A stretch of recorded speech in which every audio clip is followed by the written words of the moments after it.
And what a pleasure it is to welcome to What's Next, Dhiren Mansingh, who is the Business Transactional Banking Head at Investec and also Head of API at Investec, Devina Maharaj, joining us for this episode of What's Next. We're going to talk about the evolution of business banking. And boy, oh boy, as a business person myself, I can see this tremendous evolution taking place from security to payment options, etc., etc.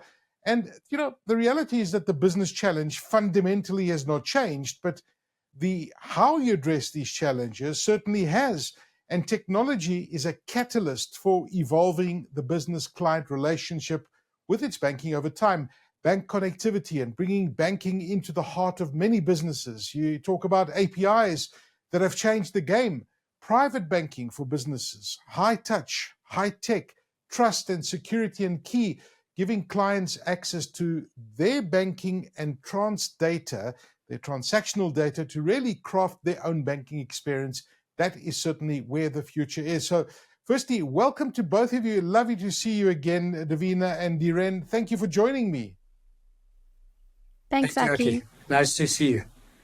Now, listen, guys, over the years and in other series of this particular podcast that we've spoken a lot about the future of banking, the major trends in technology and advancements, and AI. It's all happening at the same time, but most of it has often been focused on the traditional retail or individual banking space.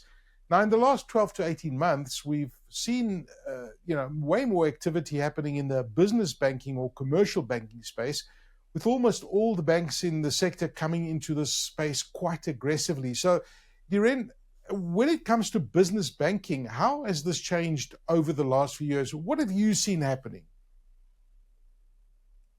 Aki, I think you've teed up this question quite well with your introduction.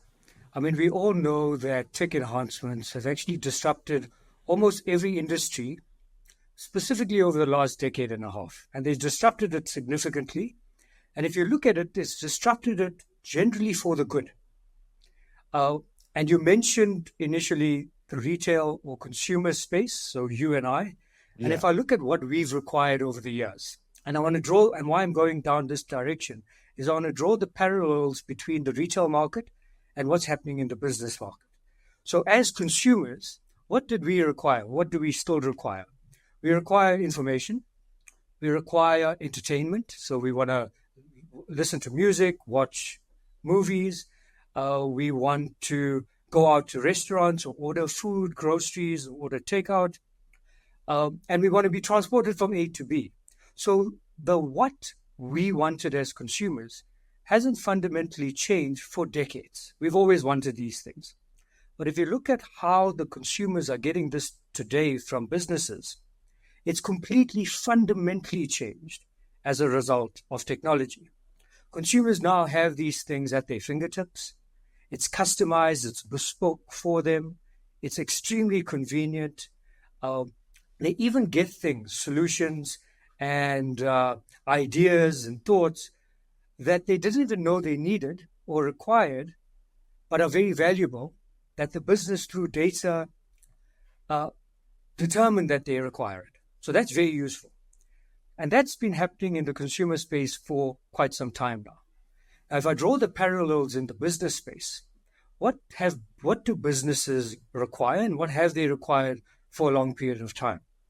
They've required access to funding, so debt. They require deposit products, foreign exchange, payments, etc. Fundamentally, what businesses require have not changed at all over the last decades. And you've mentioned this as well. But similarly to what's happened in the consumer space, the how this will be provided to these businesses by the banks will fundamentally change and is in the process of fundamentally changing due to technology. And we're in this process already. And I think tech is actually the catalyst between the evolving relationship that businesses have with their banks. And you mentioned already in your intro that some of the things that are changing and changing significantly, I think the way clients, businesses actually interact with their bank through the channels, be it web, APIs, banking apps, where they interact with their banks. They can interact anywhere, wherever they are, and also certain sort of payments. I think there's going to be a lot of disruption in the payments piece, and I'm sure we'll speak about that a bit more. I think things around lending, using data and technology to get more bespoke, tailored solutions for clients, on-demand lending. I think there's disruption coming, and we've been on this journey for some time as well in the Forex space, where it's getting a lot easier and more convenient for clients to transact in Forex. So I think overall, Aki, what you're seeing is more convenience, more tailored solutions, using data to provide solutions and benefits to clients they didn't even think they needed, but will be of great value to them. Yeah, that's absolutely fascinating. And I mean, I'm as you were talking, I'm just thinking as well as the speed, right? When you look at when you apply for finance and when you make payments, I mean, everything's become a lot faster. You know, the time of approval of a loan, for example, because you've got the data and you're able to make those decisions. Now, let me bring you in here, Devina, because Dhiren has spoken a lot about technology, and I guess that the speed that I was talking about can be attributed to a large degree to technology, right? And when you look at those key trends and technology, how has digital technology impacted the business banking sector in your mind? Aki, I think the Dhiren touched on a couple of things, but if you summarize it in one line for me, the reality is we are in a real-time, on-demand world. And business banking is no different. I cannot tell you how many times we sit with clients who just say, please just help me solve my everyday problems. I want real-time data where I can do a bank recon immediately, not having to go in and log into my online banking once a day and get that data. I want to know when a payment comes in, and I want to see it on my system. Businesses are saying to us, at the end of the day, there are a couple of key problem areas for businesses that I think they need addressed. And we're seeing a lot in this trend. The first one is access to real-time data to do business recons, manage your cash flow, make accounting much easier. The second one I think we're seeing a lot of activity on is around treasury management capability, liquidity management, and cash flow management for businesses. We're also seeing businesses say there are some really practical pain points like expense management. Every month, I spend about 5 days having to reconcile expenses from a business perspective and all my employees. Help me to develop value-adding products that actually work in real time. So if my employee is spending on a corporate credit card, for instance, when I actually swipe that card, I want to be able to get a notification and in real time be able to categorize that transaction and have it go into my accounting system. So there's multiple ways that that businesses are saying, how do I actually take real-time data from my bank and start optimizing all the pain points in my business?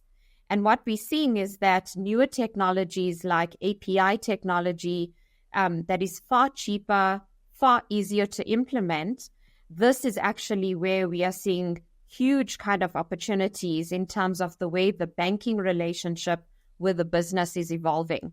I think, Aki, if you speak to any business owner, they'll tell you they are used to a world where the bank actually dictated how they interact with the bank. And it's really interesting because businesses would say, I was actually just confined to the website.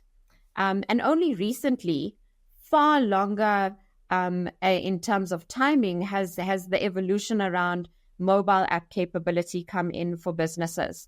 And I think what businesses are saying now is that the world has shifted. I actually want to be a more real-time business. And in making me a real-time business, I need real-time access to my bank. And a lot of banks and businesses are working together now to say, how do I bring bank functionality and bank services into the heart of my business systems? For a very long time, Aki, we've had many years, in fact, the last 20 years, where business banking in South Africa has really been about what they call host-to-host banking. And what that means is that large corporates had access to integrate into a bank and get more real-time access to data. But that was really confined to large corporates with deep pockets. And I think what we're finding now is that this mid-sized corporation, where mid-sized corporates and smaller companies are saying, I actually also want access to that data, and the ability of APIs and new modern technology has meant that technology is now democratized. Smaller and medium companies now have access to that bank integrated layer with businesses. And I think we're seeing the trend where bank connectivity is going to really drive what the face of business banking is going to look like in the future. Wow. I mean, it's fascinating, but it's daunting at the same time, because I'm thinking as a customer, does it mean that, with all the technology happening in the background, does it make me kind of just a number or a piece in the technology loop? So Dhiren, on this point, how has the customer experience in business banking evolved over time? Because with all of these digital advancements, do relationships still matter, or is it just the technology doing all that in the background without any human face-to-face relationships? That's a great question, Aki. I'm going to give you a short answer. The short answer is, do relationships still matter? The short answer is definitely yes. In fact, I think they matter more than ever. And I'll tell you, part of the reason for that answer is what banks are really focusing on is to offer the clients the best client service that they can possibly offer. That's the aim. We want to wrap our arms around the client to offer them that service. And I think technology is improving the capability, the banking capability that we can offer to clients. So there's a big plus. But I think what banks run the risk of is if they replace the human interaction with the technology, and that is the risk. That will result in reducing client experience. And we engage with several clients, many clients, hundreds of clients, and clients still want to speak to a human. They still want that human interaction. So at Investec, we always say we are a high-touch business enabled by high-tech. We are certainly not a high-touch business being replaced by high-tech. So we always want that human interaction to be part of that process for clients. Having said that, I think we have to see what technology is bringing into the business context. Right? It's making us a lot more capable of providing a lot more banking services in a lot more convenient way to our clients. And I think it is introducing more relationships with the client. So traditionally, we had a business banker who dealt with clients, which, as I said, in the market, we're seeing that relationships, particularly in the business segment, reduce because it's being replaced with technology. But we've had traditionally the business banker. Now I think in addition to the business banker, you need tech teams to also start engaging with clients, to start implementing these tech capabilities along with the bankers.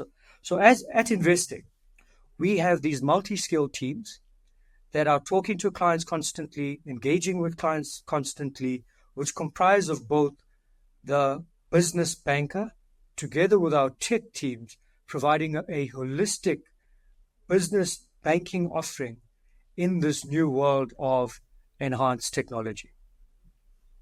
Aki, can I add something to what Dhiren is saying here? Yes, please. And we have a saying at Investec where we say the strongest system connections are always backed by strong human connections. And to implement any new technology with a client, the human engagement and the interaction between the client's development team and the bank's development team really is becoming front and center right now. And I think what we're finding is that bringing this private banking, I mean, Investec is all about private banking and has been. We've got a strong brand in that space. And bringing the private banking to businesses is, I think, where we are seeing a huge opportunity right now.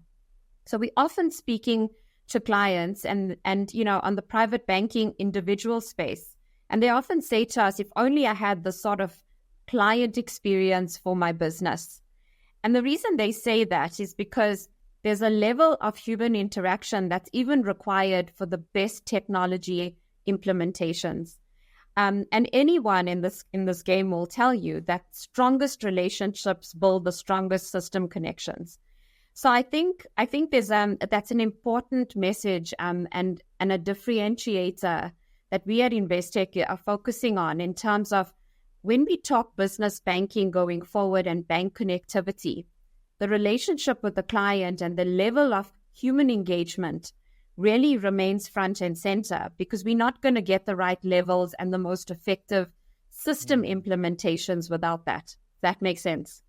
No, completely. And you both have articulated that very well when it comes to the human side. It's such an important part of it, because at the end of the day, we're humans, we do business together.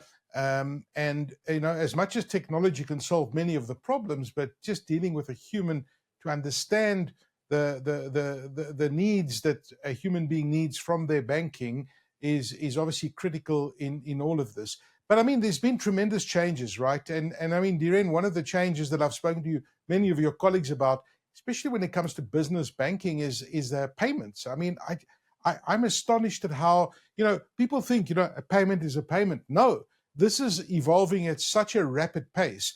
Tell us about some of the disruptions that you're seeing on your side when it comes to payments, and just give us a summary of what you're seeing in the industry around payments, because there's massive disruption taking place there. So payments it sounds simple. You receive or pay, but as you said, it's a lot more complex. There's various payment types. And I think the new payments rails that has been introduced to South Africa, which most of your listeners will know, called PayShap, which is really Rapid Payments Program. This is something that has been implemented in the market. It's actually just past 1 year. And we think that this is significantly going to disrupt the payment space in South Africa. There's similar payment rails that have been adopted in Brazil, and similarly in India, it's called UPI. And in UPI and in India, the disruption has been significant. What it does, Aki, is it allows payments to be instantaneous. So this is Rapid Payments Program. Instantaneous. Within 10 seconds, payments is received. It is irrevocable, and it is cheap. And I think this is where a payment system, a payment rails can replace physical cash in the South African market. Because at the moment, still by volume and by number of transactions, physical cash is still the largest mechanism through which clients actually transact. And I think Rapid Payments Program, RPP, and later when the industry launches it, which will be called Request to Pay, RTP, will significantly change that market and transform transactions from a physical cash perspective into a digital world. What this also does, it allows banking to the masses.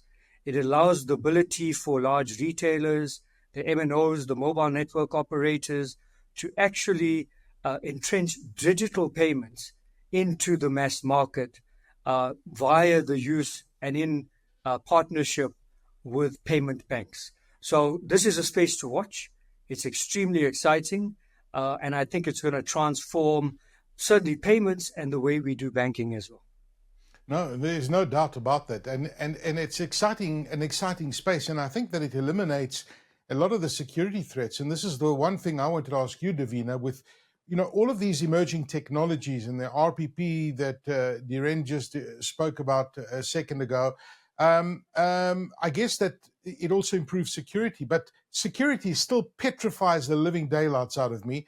And when you are starting introducing all of these technologies, what happens with security? What's happening with all the adoption of these new technologies and security? I guess on a positive note, I get a sense that security is improved, or am I wrong?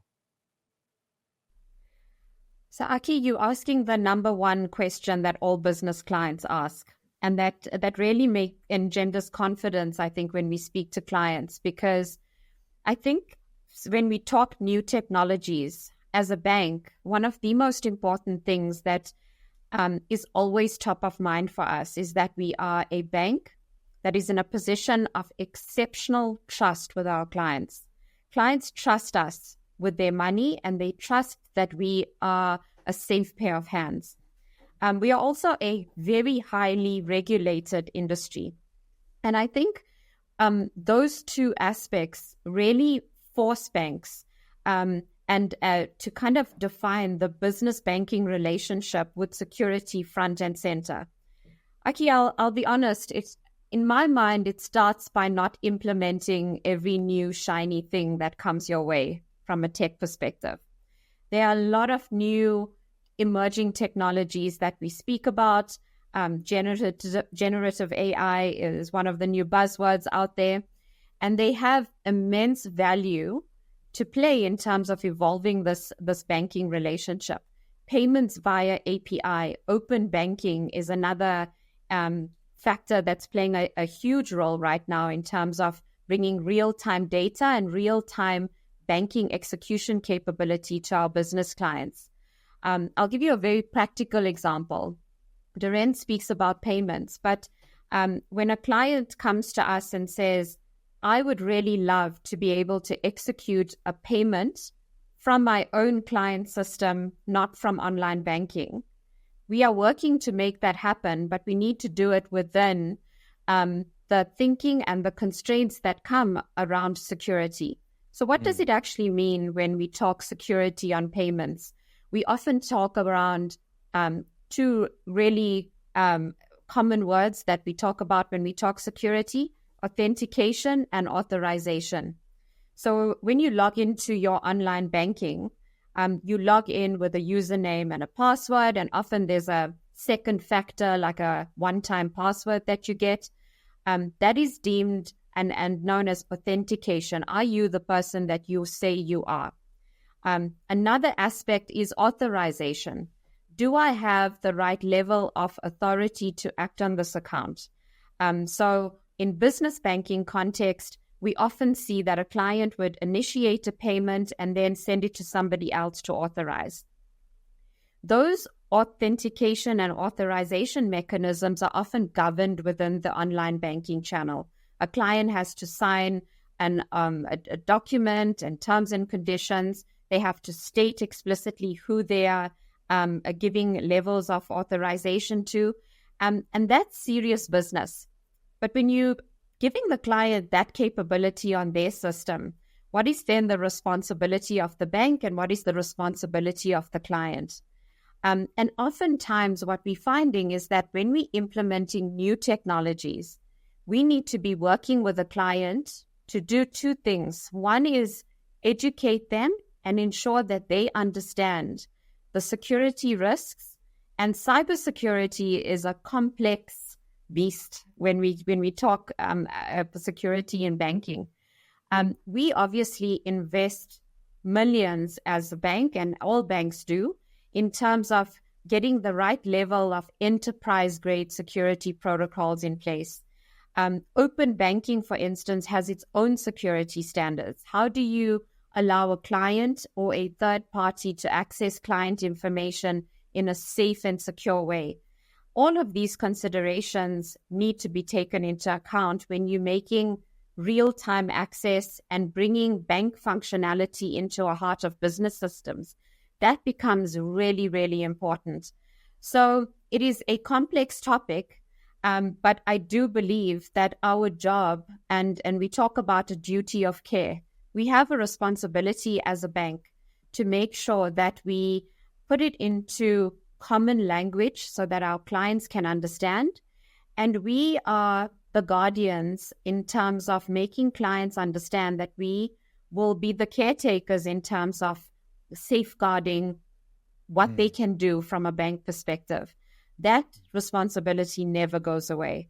And I think what's happening now industry-wide is that with like open banking standards that are global, we're seeing the security standards across the industry normalize. And that makes kind of the implementation of technology far easier, because we know that clients are aware that all banks are doing similar security protocols, and it's at the highest level in terms of thought leadership and not allowing compromised and the integrity of security mechanisms to kind of occur. And I think that what I'm hearing from a lot of your clients as well, and is that there's always communication, right? You empower your clients. I mean, the newsletters that you send out, where you highlight what the threats are, what people should be on the lookout for, etc.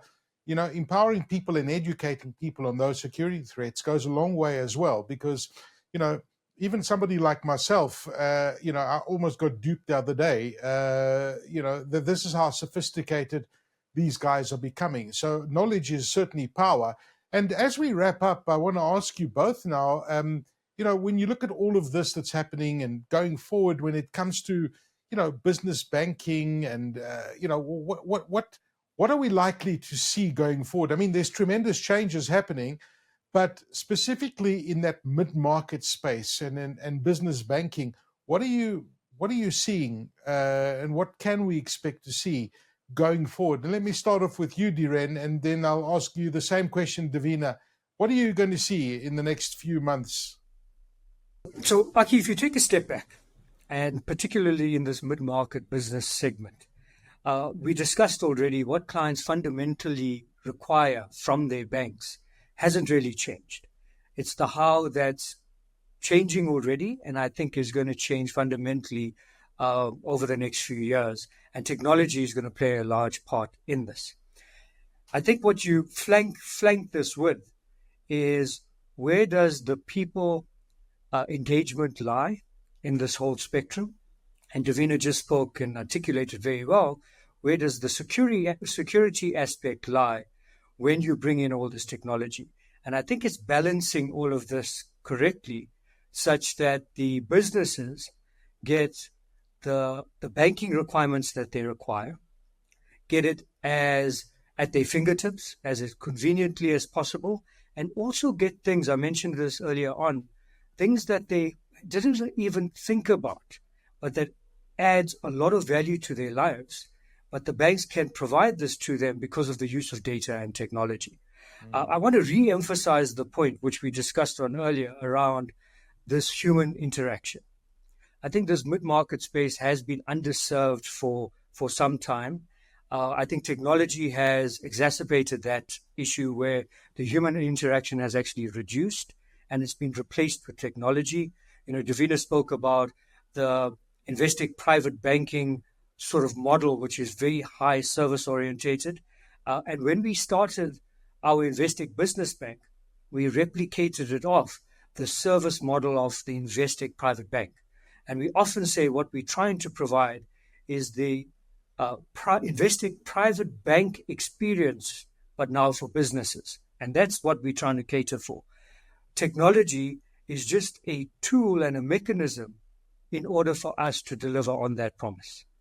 Fantastic. And Devina, what are we likely to see going forward when it comes to that mid-market that we've been talking about?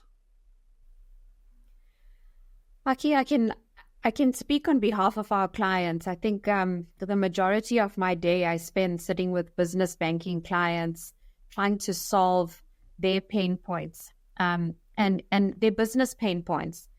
And I think we are moving to a world where previously the bank would design the business banking experience for the business. So we would design screens on a website, and we would basically put in the effort in terms of designing it. But you can't actually, if you're designing a screen on a website, you can't actually design for each client, right? Each client has their unique needs for their own business. And I think what we're seeing is we are moving to a space where clients are saying, don't worry about the experience I want to create. Give me the tools that allows me to create my own experience. So for instance, give me a payments API or a transaction history API that I can connect into my system, and my finance person logs in and sees the experience that we've created for them. So what we often talk about is we talk about designed by you, enabled by Investec. And what we're trying to do there is say, we acknowledge as a bank that we don't have all the answers in terms of how you as a business want to customize your banking experience. Instead of trying to do one blanket approach for all businesses, where we want to get to is an empowered state where businesses are enabled to create the experience they want together with Investec.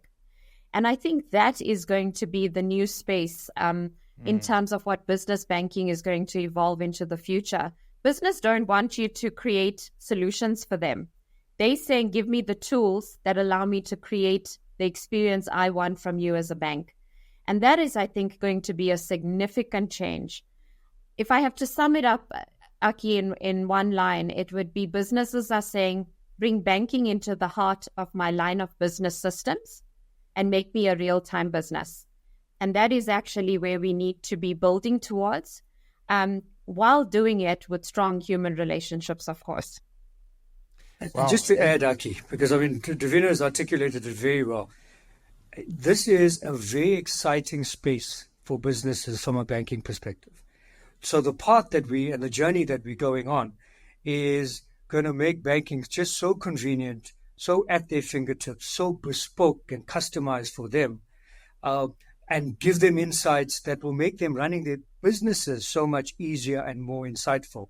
So as a business, if I was sitting here as a business person and an owner of a business, this journey should really excite me in terms of the banking roadmap ahead. Fascinating insights, and thank you very much to the two of you for joining us and sharing your insights on that very important mid-market and what business banking is going to look like in the future. Dhiren Mansingh, who is the Business Transactional Banking Head at Investec, and a very special thanks to Devina Maharaj, who heads up the API banking and all the APIs that do all those magical things in the background at Investec. Thank you very much to both of you for joining me for this episode of What's Next. Thanks, Aki. Thank you, Aki.